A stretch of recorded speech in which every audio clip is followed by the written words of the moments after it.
உண்மையான மக்கள் தலைவர் மாண்புமிகு தமிழ்நாடு முதலமைச்சர் அவர்களின் தலைமையிலான இந்த பொற்கால அரசு பொறுப்பேற்று இன்றுடன் 100 நாட்களை கம்பீரமாக நிறைவு செய்துள்ளது.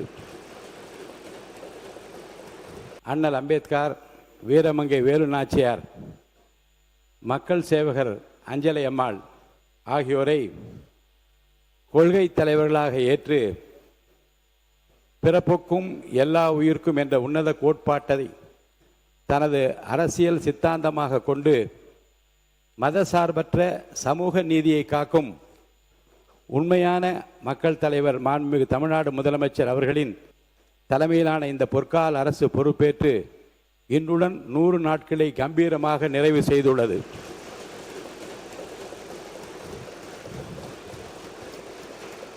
அரசின் இந்த முதல் 100 நாட்கள் என்பது நாட்காட்டியில் கடந்து செல்லும் வெறும் நாட்கள் அல்ல. இது தமிழக வரலாற்றில் புதியதொரு மாற்றத்தின் 100 நாட்கள் ஆகும். வாக்குறுதி என்பது தேர்தலுக்கான வார்த்தை அல்ல, அது மக்களுக்கான பொறுப்பு என்ற உணர்வுடன் செயல்படும் இந்த அரசு மக்களின் பேராதரவோடு பொறுப்பேற்ற முதல் நாளிலிருந்தே மக்களின் நாடி துடிப்பை அறிந்து புதிய சிந்தனைகளுடன் களமிறங்கி தனது முதல் 100 நாட்களில் பல்வேறு துறைகளில் செயல்படுத்தியுள்ள பணிகள் பாராட்டுக்குரியவை. ஏழை எளிய மக்களின் நலன் காக்கும் வகையிலும், பெண்களின் பாதுகாப்பு உறுதி செய்யும் வகையிலும், இளைஞர்களின் எதிர்காலத்தை மேம்படுத்தும் நோக்கிலும் பெண்களின் பாதுகாப்பிற்காக சிங்கப்பெண் சிறப்பு படை, ஒவ்வொரு குடும்பத்திற்கும் 200 யூனிட் வரையிலான இலவச மின்சாரம், கூட்டுறவு வங்கிகளில் விவசாயிகள் பெற்றிருந்த சுமார் 1000 கோடி ரூபாய் பயிர்க்கடன் தள்ளுபடி, வீடற்ற மக்களுக்கு தரமான வீடுகளை கட்டித்தரும் நோக்கில் அறிவிப்பு செய்துள்ள வெற்றி வீடு கட்டும் திட்டம், அண்ணன் சீர் திட்டம், சிங்க பெண்கள் வலிமை வழிபடுத்தும் திட்டம், வெற்றி திறன் பயிற்சி திட்டம், தாய் மாமன் தங்க மோதிர திட்டம் என்று பல அறிவிப்புகள். இது மக்களுக்கான அரசு என்பதை மாண்புமிகு முதலமைச்சர் அவர்கள் நிரூபித்துள்ளார்கள்.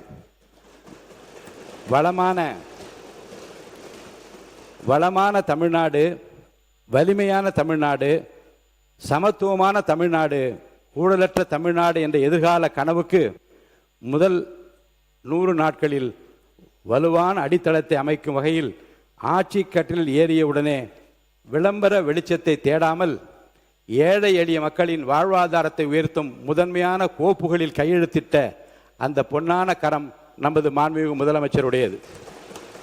இந்த அரசு பொறுப்பேற்றது முதல் அரசியல் அனுபவம் இல்லாதவர்கள் ஆட்சி கவிழ்ந்துவிடும், இது காகித கப்பல் என்று ஏளனம் செய்தவர்கள், ஏகடையும் பேசியவர்கள், பகல் கனவு கண்டவர்கள் என்று நிலையில் நமது முதலமைச்சரின் 100 நாள் கடின உழைப்பால் இன்று மக்கள் ஆதரவு என்னும் பெருங்கடலில் திக்கு தெரியாமல் தத்தளித்துக் கொண்டிருக்கிற காட்சியை பார்த்து கொண்டிருக்கிறோம்.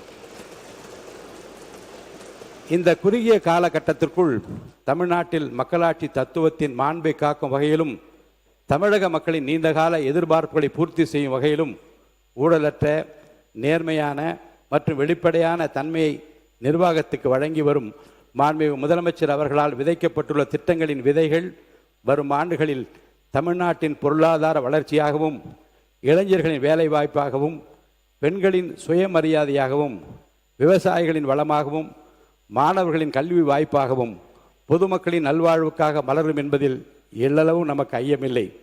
சட்டமன்றத்தில் மாற்று கருத்து கொண்டவர்களையும் இன்முகத்தோடு வரவேற்று அரசியல் காழ்ப்புணர்ச்சிகளை இடம் தராமல் ஜனநாயகம் மற்றும் சட்டமன்ற மரபுகளை புதுப்பித்து அரசியலில் ஒரு புதிய நாகரிகமான பண்பை இந்த 100 நாட்களில் மாண்புமிகு முதலமைச்சர் அவரிடம் நாம் கண்டோம். திரையுலகிலும் சரி, மக்கள் மன்றத்திலும் சரி, தொட்டதெல்லாம் துலங்க செய்த நமது மாண்புமிகு முதலமைச்சர் அவர்கள் இன்று 100 நாள் சாதனை கடந்து 100 ஆண்டு போற்றுதல் பல சாதனைகளை படைக்கப் போகிறார் என்பதில் யாருக்கும் மாற்று கருத்துக்கு இருக்கப் போவதில்லை. 100 நாளில் சாதனை காட்டிய வேந்தனே, இன்னும் 100 ஆண்டு பேசும் சரித்திரம் படைப்பாய், பகைவர் சூழ்ச்சிகளை தூள் தூளாக மக்கள் படைபலத்தோடு என்றும் வெல்வாய் என்ற வரிகளுக்கு இணங்க இன்னும் பல சாதனை திட்டங்களை தமிழக மக்களுக்கு வழங்கி தமிழகத்தின் உரிமைகளை மீட்டெடுத்து நமது மாநிலத்தை இந்தியாவின் முதன்மை மாநிலமாக மாற்றும் தங்களின் மக்கள் பணி தொய்வின்றி தொடர மாண்புமிகு முதலமைச்சர் அவர்களுக்கும் அவரது அமைச்சரவைக்கும் இந்த அவையின் சார்பாகவும் தமிழக மக்கள் சார்பாகவும் எனது உளமார்ந்த நல்வாழ்த்துக்களை தெரிவித்துக் கொள்கிறேன். நன்றி, வணக்கம்.